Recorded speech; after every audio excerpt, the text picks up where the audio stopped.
جو ابھی کاکڑ صاحب کا نام سامنے آیا، آپ کو نہیں لگتا کہ یہ بھی ایک وارننگ ہی تھی کہ جناب فیصلہ تو کہیں اور سے ہی ہوں گے، آپ مطلب کچھ بھی کر لیں؟ مشاورتیں تو وہ نہیں تھی، دبئی میں سب کچھ ہو رہا تھا، لیکن یہ تو نہیں ہے کہ کسی پارٹی کو آگے کر کے جو ہے انہی کے فیصلے مانے گئے۔ دیکھیں، میں پھر آپ سے کہوں کہ یہ جو پی ڈی ایم کی شامل جماعتی، میرا جملہ آپ اپنے ریکارڈ کا حصہ بنا لیجئے کہ جو کچھ انہوں نے بویا ہے ان کو وہ کاٹنا پڑے گا۔ اگر وہ یہ سمجھتی تھی کہ مقتدر حلقوں کے ساتھ مل کے وہ پی ٹی آئی کو پاکستان کی سیاست سے ایلیمنیٹ کر دیں گی یا چیئرمین پی ٹی آئی کی سیاست کو ایلیمنیٹ کر دیں گی تو ان کی اپنی سیاست ایلیمنیٹ ہو جائے گی،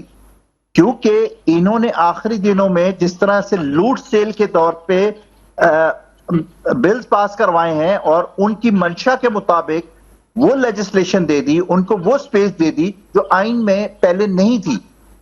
تو اب آپ کس ملک سے کس منہ سے جو ہے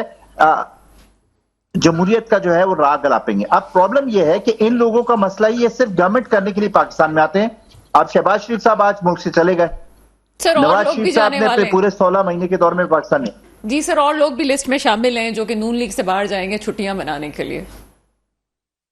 میں یہی آپ سے گزارش کر رہا ہوں، دیکھیں ابھی تو ایک بیماری کا سیشن چلنے والا ہے، جو تمام لیڈرز جو 16 ماہ کی گورنمنٹ میں چاق و چوبند تھے، ہر جگہ بھاگ دوڑ کر رہے تھے، ہر جگہ ملاقاتیں کر رہے تھے، چاروں صوبوں میں ملاقاتیں کر رہے، کشمیر کی گورنمنٹ چینج کر رہے تھے، گلگت بلتستان کی گورنمنٹ چینج کر رہے تھے، ذرا سا سخت وقت آئے گا انہوں نے اسپتالوں کے بیڈ پکڑ لینے۔ تو دا پوائنٹ، اب عوام کو آپ جیسے چینلز کے پروگرامز کے ذریعے اتنا شعور مل چکا ہے کہ اب عوام مزید بیوقوف نہیں بن سکے گی۔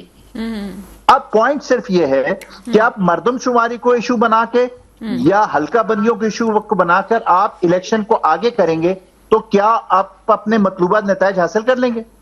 جواب پائے گا نہیں، کیونکہ ہر گزرتے دن کے ساتھ ان کا جو گراف ہے وہ نیچے جائے گا، اور جس کو یہ روکنے کے لیے اور جس کو یہ نہ آنے کی کوشش کر رہے ہیں اس کا گراف اوپر جا جائے گا۔